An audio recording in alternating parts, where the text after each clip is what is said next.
Olá, querido amigo, seja bem-vindo ao canal Últimos Dias Chegou a Hora. É com muita alegria em estar com você para juntos estudarmos a palavra do nosso Deus.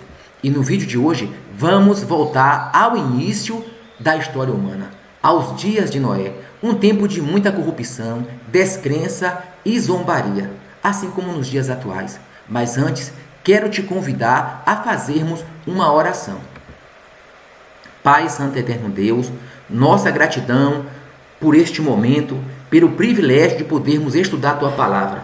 E nós não podemos compreendê-la sem o auxílio do Teu Espírito Santo. É o que nós te suplicamos neste momento, em nome de Jesus. Amém. O título da mensagem de hoje é O Chamado Rejeitado. E o livro que nós iremos meditar encontra-se em Gênesis, capítulo 6, de 5 a 8, que nos diz o seguinte: O Senhor viu que a perversidade do homem tinha aumentado na terra e que toda a inclinação dos pensamentos do seu coração era sempre e somente para o mal. Então o Senhor arrependeu-se de ter feito o homem sobre a terra, e isso cortou-lhe o coração. Disse o Senhor: Farei desaparecer da face da terra o homem que criei, os homens e também os animais, grandes e pequenos, e as aves do céu. Arrependo-me de havê-los feito. A Noé, porém, o Senhor mostrou benevolência. Amém. Após a queda de Adão e Eva, o pecado espalhou-se rapidamente. O homem perdeu o senso do sagrado. A cada geração afastava-se mais e mais de Deus. A corrupção naquela época não era apenas moral, mas sim intelectual e espiritual. Os dons concedidos por Deus ao homem passou a ser utilizado para a prática do mal. O mundo estava mergulhado em perversidade, em pecado e muita violência aos olhos de um Deus puro e santo. Então disse o Senhor: O meu espírito não agirá para sempre em favor do homem, pois este é carnal. Os seus dias serão de 120 anos. É nessa conjuntura que Noé encontra benevolência, acha graça diante de Deus. E Deus faz o seguinte chamado a Noé: Noé, você irá pregar, advertir o mundo por 120 anos. E também irá construir uma arca. Noé recebeu essa incumbência, essa missão dada por Deus. E assim ele passou a viver, a pregar a palavra. Arrependam-se, volte para Deus. O mundo será destruído através de um dilúvio. Entre na arca.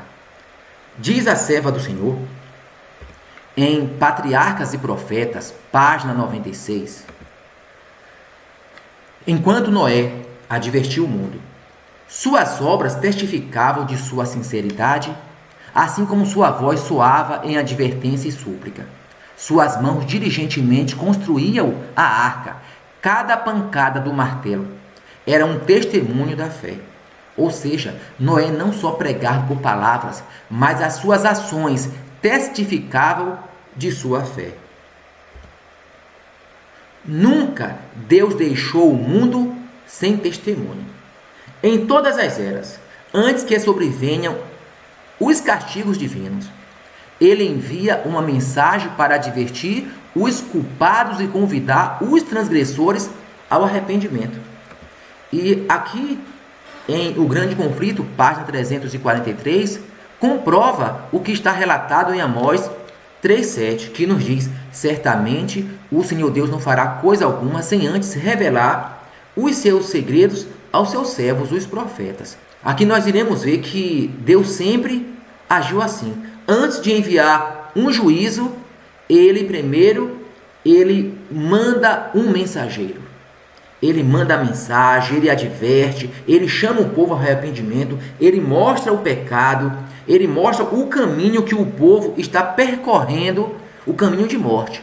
E Ele então, na sua misericórdia, Ele adverte para corrigir e trazer de volta o povo para o caminho do Senhor, para que não venha a sofrer as consequências, os juízos, a penalidade de morte. Nós podemos observar que, tanto em Desejar de Todas as Nações ou Eventos Finais, página 11,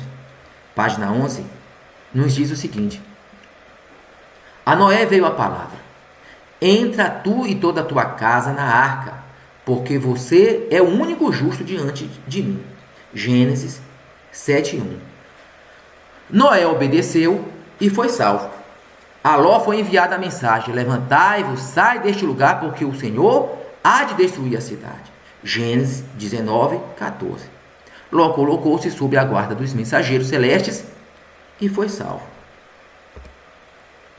Assim, os discípulos de Cristo tiveram aviso da destruição de Jerusalém.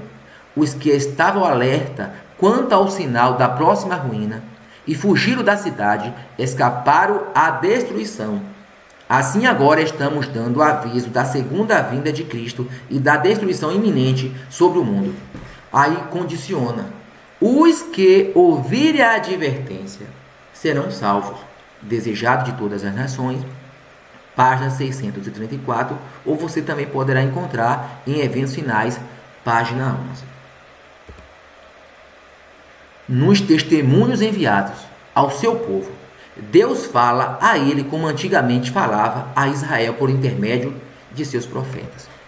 Vejamos que, ao longo da história, Deus sempre levantou homens e mulheres para poder advertir o mundo de uma destruição iminente. Hoje, em nossos dias, nós temos a certeza, mediante os eventos, os cumprimentos que Jesus predisse antes da sua volta, o que antecede a volta de Jesus, está se cumprindo em nossos dias. E mediante a palavra de Deus, cremos que Jesus muito em breve irá voltar. Mas quando Jesus voltar, ele irá salvar aquelas pessoas que o aceitaram como seu Salvador, e infelizmente ou felizmente ele terá juízo aos que desobedeceram. Ele vai pôr fim ao pecado. Apocalipse 21 irá se cumprir. Não haverá mais morte, nem planto, nem dor, nem mais sofrimento. Todas essas coisas ficarão no passado. E há uma promessa de um novo céu e uma nova terra. Até lá, nós estamos em um campo de batalha, em uma luta ferrenha. De um lado, o nosso Senhor e Salvador Jesus Cristo. Do outro lado, o inimigo de nossas almas, Satanás, lutando para poder tirar a minha vida e a sua vida. Então, nós podemos observar que Deus sempre usou profetas, homens e mulheres, para poder advertir o mundo. Hoje, no tempo do fim, nós temos a palavra de Deus. Além da palavra de Deus, existe mais algum meio, algum mecanismo que Deus pretende ou vem usando? Ele pretende que o seu povo faça uso desse mecanismo para poder se corrigir, para poder ver qual o caminho, o que precisa ser mudado, para poder nos prepararmos para essa batalha que está à nossa frente. Qual tem sido os mecanismos? Então, em Testemunho para a Igreja, volume 5, página 661, nos diz o seguinte: nos testemunhos enviados ao seu povo, Deus fala a ele como antigamente falava a Israel por intermédio de seus profetas. Ou seja, aqui nos deixa claro o princípio da continuidade profética, apresentando a mesma função espiritual as quais as mensagens de Ezequiel, Jeremias, Neemias, dentre outros profetas, tinham de advertir o povo, de corrigir, de chamar o povo ao arrependimento para se preparar de possíveis destruições, de destruições iminentes, enviadas por Deus. Mas em nossos dias, quais são esses testemunhos? O que é o testemunho enviado por Deus ao seu povo? Se você analisar a palavra de Deus, de Gênesis a Apocalipse, você não vai encontrar o nome de nenhuma denominação. Denominação A, B, C, nenhuma. Mas você vai encontrar as características de um povo. Aí Apocalipse 12, versículo 17, ele não traz essas características. Que o povo de Deus é aquele que guarda os mandamentos de Deus e tem um testemunho de Jesus. Aqui já cita sobre os testemunhos de Jesus. Não é o testemunho dos homens, é o testemunho de Jesus. Aí, Apocalipse 19, versículo 10, vem nos mostrar o que significa os testemunhos de Jesus. Aí ele especifica: os testemunhos de Jesus é o dom de profecia. Então, assim, povo de Deus guarda os mandamentos de Deus e tem os testemunhos de Jesus, que é o dom de profecia. E vem uma repreensão severa para as pessoas que o rejeitam. Nos diz o seguinte: se negligenciam a luz que lhe é dada, rejeitam o próprio meio que o céu designou para os advertir, corrigir e instruir. E então os erros continuarão e as ofensas aumentarão. Quando eu estava lendo essa passagem que está relatada em Testemunhos para a Igreja, aqui nos mostra o porquê, quais as razões os testemunhos de Jesus têm sido tão atacados em nossos dias. Porque os testemunhos de Jesus têm sido tão negligenciados como nunca antes na história. Tem sido tão negligenciado em nossos dias, em muitos dos templos. Porque a finalidade dos testemunhos de Jesus é de advertir, corrigir e instruir. Sem os testemunhos, o que vai acontecer? Os erros continuarão e as ofensas aumentarão. Os testemunhos são a luz que Deus tem concedido à sua igreja para guiá-la em tempos de trevas e confusão. O espírito de profecia foi dado para proteger o povo de Deus dos enganos do inimigo e para guiá-lo com segurança nos perigos dos últimos dias. Porque Deus tem mostrado neste momento várias passagens mostrando a finalidade do testemunho de Jesus, do dom de profecia. Hoje, infelizmente, em nossos dias, os testemunhos de Jesus têm sido jogados por terra. Em muitos templos tem sido proibido de você pregar, falar sobre o dom de profecia. O único instrumento, de acordo com as Escrituras, trazido por Deus para poder conceder à sua igreja a forma de adverti-la, corrigir e instruir para o tempo que nós estamos vivendo. Então, assim, o espírito de profecia, ela tem uma finalidade muito específica. Contudo, tem sido rejeitada, negligenciada em nossos dias. Hoje é suscitada muitas falas de que o testemunho de Jesus não é ponto de salvação. É um comentário muito infeliz, de maneira muito leviana. Ela tem uma finalidade de descredibilizar o testemunho de Jesus, para que a finalidade que ela tenha não venha a produzir efeito. Porque essa argumentação podemos pegar e aplicar em todas as questões doutrinárias. Porque, da mesma forma, eu posso dizer: dízimo não é ponto de salvação, oferta não é ponto de salvação, modéstia cristã não é ponto de salvação, a guarda do sábado não é ponto de salvação. Então, assim, observe que é um comentário muito infeliz. E nós sabemos que a graça de Deus, a graça que é o sangue de Cristo, não há salvação em outro nome, de acordo com Atos, capítulo 4, versículo 12, a não ser pelo nome de Jesus. Não há nada que você e eu venhamos a fazer para merecermos a graça. Todos nós somos pecadores. Todos nós somos falhos. Quem somos nós? Somos miseráveis. Pobres, miseráveis, somos miseráveis. Mas pela graça de Deus, pelo sangue de Cristo, nós temos essa oportunidade de sermos transformados, semelhante ao nosso Criador. Esse é o propósito de Deus, nos preparar, nos tornarmos limpos para um dia morarmos com Ele nas mansões celestiais. E um dos instrumentos usado por Deus nesse período agora, nesses momentos finais, é o dom de profecia,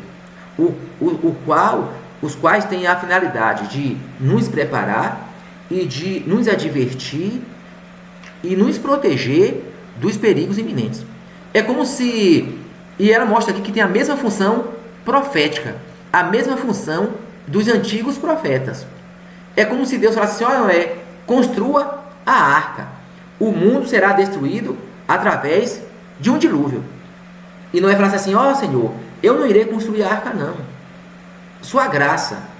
Ou seja, é uma adoração sem obediência. O que seria de Noé? Será que Noé se salvaria se ele desobedecesse às instruções divinas?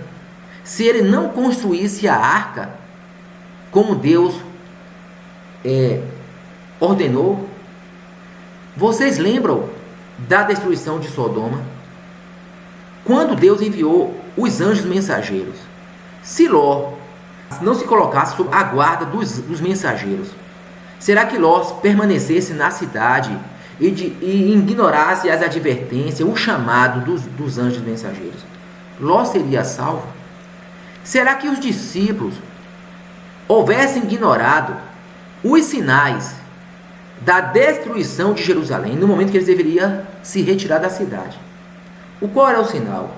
Olha, quando os soldados baterem em retirada, retirar os estandartes, é um sinal de que você deve o quê? Saiam da cidade, é o sinal, fujam. Mas o que aconteceu? Naquele momento que quando os soldados recuaram de maneira inexplicável, os judeus comemoraram. Eles comemoraram a vitória. Mas os discípulos que estavam atentos aos sinais, eles perceberam que era o momento de sair. Os que permaneceram em Jerusalém, infelizmente, foram destruídos. Por quê? Rejeitou os oráculos de Deus, rejeitou os testemunhos de Jesus, que é o dom de profecia. E nós iremos ver aqui que é algo muito específico a finalidade do dom de profecia. Nós sabemos que, de acordo com Daniel, capítulo 12, versículo 1, haverá um tempo de angústia como nunca houve na face da terra. Apocalipse 13 nos mostra que será, agora no tempo do fim, implantado um sistema político e religioso, o qual irá impedir o povo de Deus, os que guardam os mandamentos de Deus e têm os testemunhos de Jesus, de comprar e vender. Serão momentos terríveis, a nossa mente não consegue nem imaginar os momentos terríveis que está à nossa frente. Então, através dos testemunhos de Jesus, Deus vem orientando, trazendo orientações de preparo, de consagração, de que forma você e eu devemos nos preparar para essa batalha que está à nossa frente. Aqui é um exemplo muito claro do que eu estou dizendo neste momento. Olha o que nos diz Vida no Campo, página 44. O Senhor deseja que o seu povo se mude para o campo, onde se poderá estabelecer na terra, cultivar suas próprias frutas e verduras, e onde os filhos poderão estar em contato direto com as obras de Deus na natureza. Minha mensagem é: tirai vossas famílias das cidades. Porque, através dos testemunhos de Jesus, Deus está trazendo essa orientação. Porque o comprar e vender será impossível para o povo de Deus nesse período. Então, observe que a finalidade dos testemunhos de Jesus. E hoje, os testemunhos de Jesus têm sido ridicularizados. É muita zombaria, são muitas críticas para as pessoas que vêm apresentando os testemunhos de Jesus. Então, como você e eu devemos lidar ao ouvir pessoas criticarem, zombarem, fazer gozações a respeito dos testemunhos de Jesus? E quem está por trás disso? Olha que interessante o que nos diz em Mensagem Escolhida, volume 1, página 45. Quando encontrardes homens pondo em dúvida os testemunhos, criticando-os e procurando desviar o povo de sua influência, estais certos de que Deus não está operando por meio deles. É outro espírito. Isso aqui é muito pesado. E pela graça de Deus, eu espero que talvez alguém que não defenda, que não concorde que o dom de profecia, os testemunhos de Jesus é algo proveniente de Deus, eu respeito a sua opinião. E veja, a minha intenção aqui não é de ofender, de machucar ninguém, de longe de mim, essa é a intenção. Esse canal foi aberto com uma única finalidade, algo que nasceu em meu coração, e o meu desejo é de poder apresentar de maneira muito clara a palavra de Deus, mostrar para você que nós estamos vivendo nos momentos finais da história da Terra, e que o dom de profecia, ela tem a função, a finalidade de nos preparar, de nos mostrar qual é o caminho que devemos seguir. Assim como os discípulos estavam atentos, quando os estandartes foram recuados, os soldados recuou, e eles tiveram que sair da cidade. O testemunho de Jesus nos traz luz a respeito das cenas finais da história dessa terra. Então, desde já, não se sinta ofendido, porque quando fala assim, quando encontrardes homens pondo em dúvida os testemunhos, criticando e procurando desviar o povo de sua influência, estais certo de que Deus não está operando por meio deles. E nós sabemos, querido, que qualquer um de nós, se não vigiarmos, se nós não estivermos atentos, podemos nos tornar agente de Satanás. Você lembra de Pedro? O que Satanás usou para impedir a morte de Cristo na cruz. Ou seja, iria ser interrompido, Satanás queria interromper o plano da salvação. Porque sem a morte de Cristo na cruz, não haveria possibilidade de você e eu nos salvarmos. Então, naquele momento, um homem que estava ao lado de Jesus, ouvindo os ensinamentos de Jesus, ouvindo a palavra de Jesus, orando com Jesus, foi usado por Satanás. O Senhor falou: arreda-te, Satanás. Cristo não estava falando para Pedro, mas para o Espírito que estava por trás dele, influenciando. Quando encontrardes homens pondo em dúvida os testemunhos, criticando-os e procurando desviar o povo de sua influência, estais certo de que Deus não está operando por meio deles.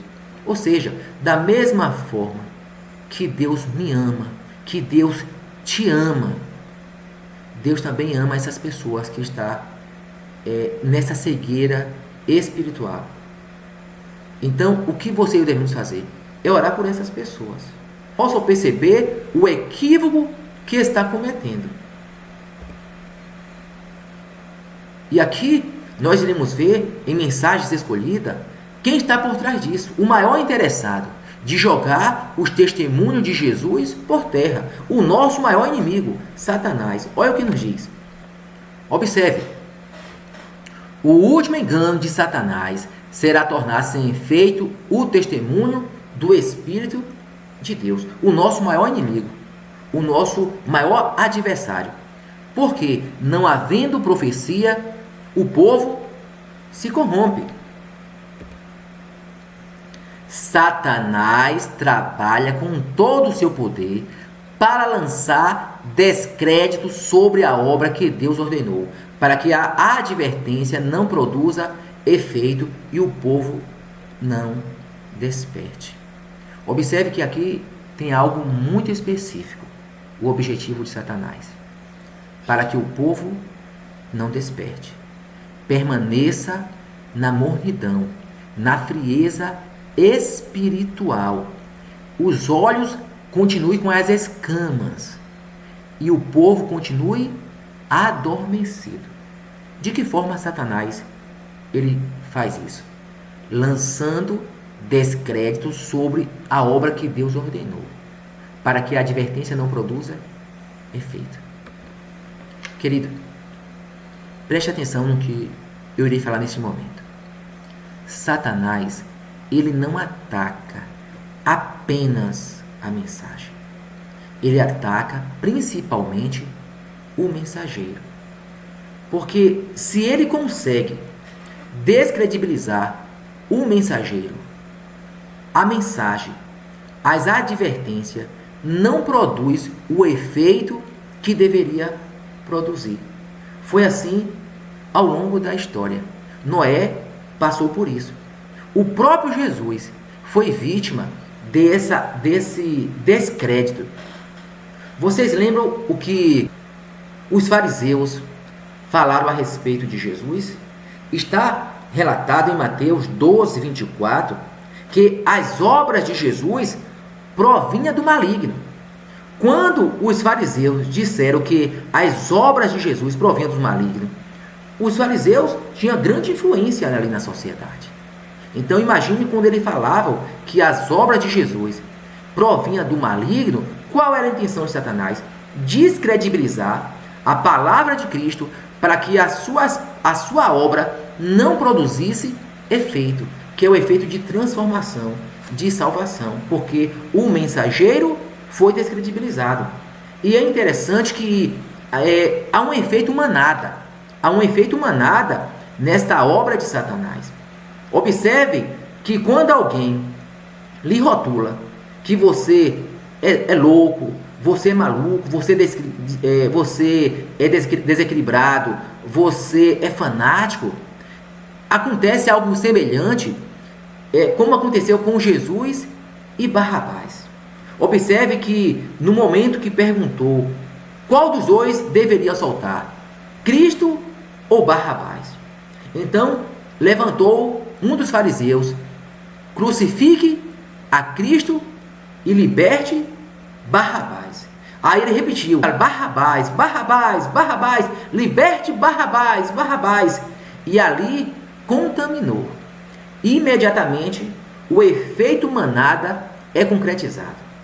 As pessoas ficam cegas, elas não conseguem tirar suas próprias conclusões e elas passaram a seguir e começaram a gritar: Barrabás, Barrabás, crucifique a Cristo. E assim foi feito. E o nosso Cristo foi crucificado. Então observe que na época de Noé, a estratégia de Satanás foi a mesma. Ele é louco! Como pode chover se nunca choveu? Nós sabemos que na época de Noé nunca havia chovido. A terra e as plantas ela é regada pelo orvalho, pela neblina. Fanático, radical, alarmista, porque Noé estava levando uma mensagem de destruição pela chuva, pelo dilúvio, algo que nunca havia acontecido. Então, qual foi a estratégia de Satanás? Ele tentou e ele conseguiu descredibilizar o mensageiro. Quando ele implantou na mente da sociedade de que Noé era fanático, radical, alarmista, a sociedade abraçou. Tanto que Patriarcas e Profetas nos mostram que muitas pessoas, ao ouvir a mensagem de Noé, abraçaram. O seu coração encheu de alegria e ajudou a Noé a construir a arca, a dar início, a trabalhar na arca. Mas diante das críticas, das pressões sociais, das zombarias, das gozações, das risadas, eles acabaram que se constrangendo e começaram a olhar Noé, que de fato era um velho caduco, era um louco, e abandonaram a construção da arca. Apenas Noé e a sua família foram salvos. Satanás criou uma cultura de escárnio, de zombaria espiritual, e o povo preferiu rir da profecia em vez de se preparar. Multidões o consideraram fanático. Multidões o consideraram fanático. Mas o tempo da graça se fechou para os que zombavam da advertência de Deus. Observe que a estratégia de Satanás ela é a mesma. Hoje, as pessoas que estão trazendo a mensagem de Deus, a mensagem para o tempo presente, estão sendo chamadas de loucas, de alarmistas, de fanáticos. Observe que Jesus aqui, no Sermão do Monte, no capítulo 5, versículo 12, ele nos adverte a respeito dessa situação. Aí ele nos fala: regozijai-vos e exultai, porque é grande o vosso galardão nos céus, pois assim perseguiram aos profetas que viveram antes de vós. O próprio Jesus foi chamado de filho do diabo, que as suas obras eram provenientes de uma ação maligna. Noé foi chamado de maluco, de louco e de fanático. Ou seja, a estratégia de Satanás é a mesma. Descredibilize o mensageiro, porque assim a mensagem não produzirá efeito. Liberte Barrabás, crucifique a Cristo. O efeito manada aconteceu. E isso está acontecendo em nossos dias. Então, meu querido, se você está sofrendo em virtude de zombarias, de crítica, lembre-se de algo. Você e eu não fomos escolhidos por homens. Fomos escolhidos por Jesus.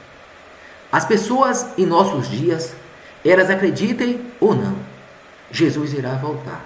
Agora, por que essa tão grande rejeição, principalmente em muitos dos nossos tempos, a respeito da aceitação dos testemunhos de Jesus? Sabe, o testemunho de Jesus vem de encontro, choca, porque através dos testemunhos de Jesus eu consigo perceber, meu Deus, o sábado não está sendo observado como eu deveria observar. Ela consegue me mostrar uma luz a ponto de eu ver o meu pecado para poder me corrigir. E o meu Deus, o sábado não estou observando como eu deveria. O testemunho de Jesus, ele confronta as minhas vestes. Essas roupas, a maneira como eu estou me investindo, não agrada a Deus. Os testemunhos de Jesus, ele faz eu refletir na minha conduta cristã. Os testemunhos de Jesus aponta que o meu alimento, o que eu estou trazendo para dentro da minha casa, o meu pão, o que eu estou comendo, o que eu estou bebendo, não agrada a Deus. A minha forma de adoração, as músicas que eu estou ouvindo, também não agrada a Deus. Então percebam que é algo que choca, é algo que confronta. Então, por isso há essa grande rejeição a respeito dos testemunhos de Jesus. Porque a finalidade é de educar o povo, é de preparar o povo, é de advertir, é de corrigir. Então, os testemunhos de Jesus, ela confronta os meus gostos, os meus costumes, as minhas ideologias, os meus achismos. E muitas das vezes, eu não quero que prevaleça, assim diz o Senhor. Então, o que é mais cômodo? Eu não quero ouvir. Isso aqui não é ponto de salvação. Jogue por terra. E aí é introduzida a falsa segurança. Da mesma forma como Deus trouxe juízo para os desobedientes, de acordo com eventos finais, nos deixa claro que a história irá se repetir. E aqui nos diz o seguinte, capítulo 11. Da mesma forma estamos dando aviso da segunda vinda de Cristo e da destruição que logo virá sobre o mundo. Os que ouvirem a advertência serão salvos. Então Satanás está trabalhando da mesma forma como trabalhou no passado. Descredibilizar o mensageiro, jogar as advertências por terra até que se finde o período, o tempo de graça. Quando o povo de Deus rejeita a luz, o Espírito Santo é retirado e o inimigo tem acesso livre para enganar e destruir. Como foi nos dias de Noé, assim será também a vinda do Filho do Homem. Mateus, capítulo 24, versículo 38, nos diz: porquanto assim como nos dias anteriores ao dilúvio, comiam e bebiam, casavam e davam-se em casamento, até ao dia em que Noé entrou na arca, e não perceberam, senão quando veio o dilúvio e os levou a todos. Assim será também a vinda do Filho do Homem. aqueles que têm rejeitado repetidamente as advertências do Espírito de Deus, não verão quando o tempo da graça se encerrar. Sabe, querido, Noé pregou por 120 anos.